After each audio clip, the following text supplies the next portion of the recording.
Korupsi menjadi masalah besar di Indonesia. Setiap tahun negara kehilangan triliunan rupiah karena penyalahgunaan wewenang suap dan gratifikasi.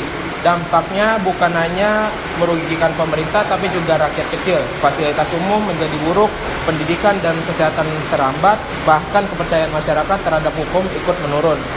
Ironis ya, korupsi tidak hanya terjadi di kalangan pejabat, tapi sudah merambat ke kehidupan sehari-hari seperti titip absen, suap untuk urusan administrasi, atau bahkan mencontek saat ujian. Karena itu kesadaran anti korupsi harus dimulai sejak dini, terutama dari generasi muda seperti kita. Pertama-tama, saya akan memberitahu tentang definisi korupsi. Korupsi adalah penyalahgunaan kekuasaan atau jabatan untuk keuntungan pribadi yang merugikan negara atau masyarakat. Di sini ada beberapa bentuk-bentuk korupsi. Yang pertama yaitu penyuapan, mau yang memberi atau menerima suap, kemudian penggelapan, kemudian gratifikasi atau menerima hadiah terkait jabatan, penyalahgunaan wewenang atau memakai jabatan untuk kepentingan pribadi, pemerasan atau memaksa orang memberi uang atau barang, dan yang terakhir nepotisme, yaitu mengutamakan keluarga atau teman tanpa pertimbangan kemampuan. Ada beberapa dampak korupsi.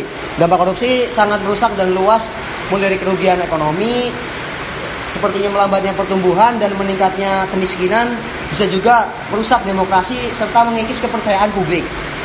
Nah, antara lain dampak korupsi adalah satu, yaitu meningkatkan kemiskinan. Dana yang seharusnya digunakan untuk program pengentasan kemiskinan justru dikorupsi, sehingga semakin banyak orang miskin dan ketimpangan pendapatan melebar. Yang kedua yaitu ada menurunkan kepercayaan publik. Korupsi membuat masyarakat kehilangan kepercayaan terhadap pemerintah dan lembaga publik. Yang ketiga ada merosotnya demokrasi. Korupsi juga dapat menyebabkan merosotnya demokrasi karena korupsi menggerogoti kedaulatan rakyat, di mana kekuasaan beralih ke segelintir elit yang korup.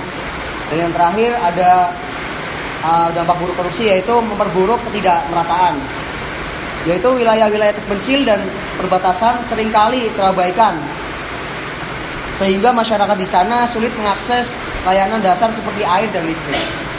Selanjutnya ada solusi dari kelompok kami, yaitu yang pertama menjadi teladan akhlak dan integritas, yang dimana contohnya itu tidak menyontek saat ujian, tidak manipulasi data tugas, konsisten berkata jujur dan meskipun itu sulit.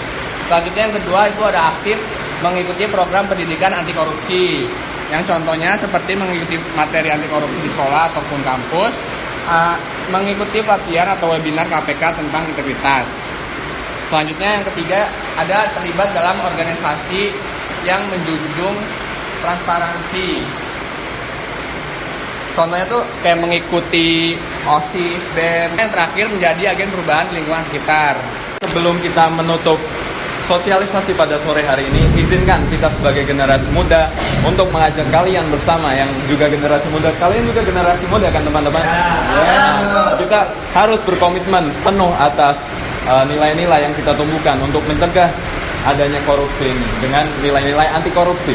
Nah, untuk menumbuhkan nilai-nilai ini muncul dari diri kita sendiri, yaitu melalui bukan nilai-nilai integritas, lalu juga kejujuran dan juga nilai-nilai baik yang lainnya.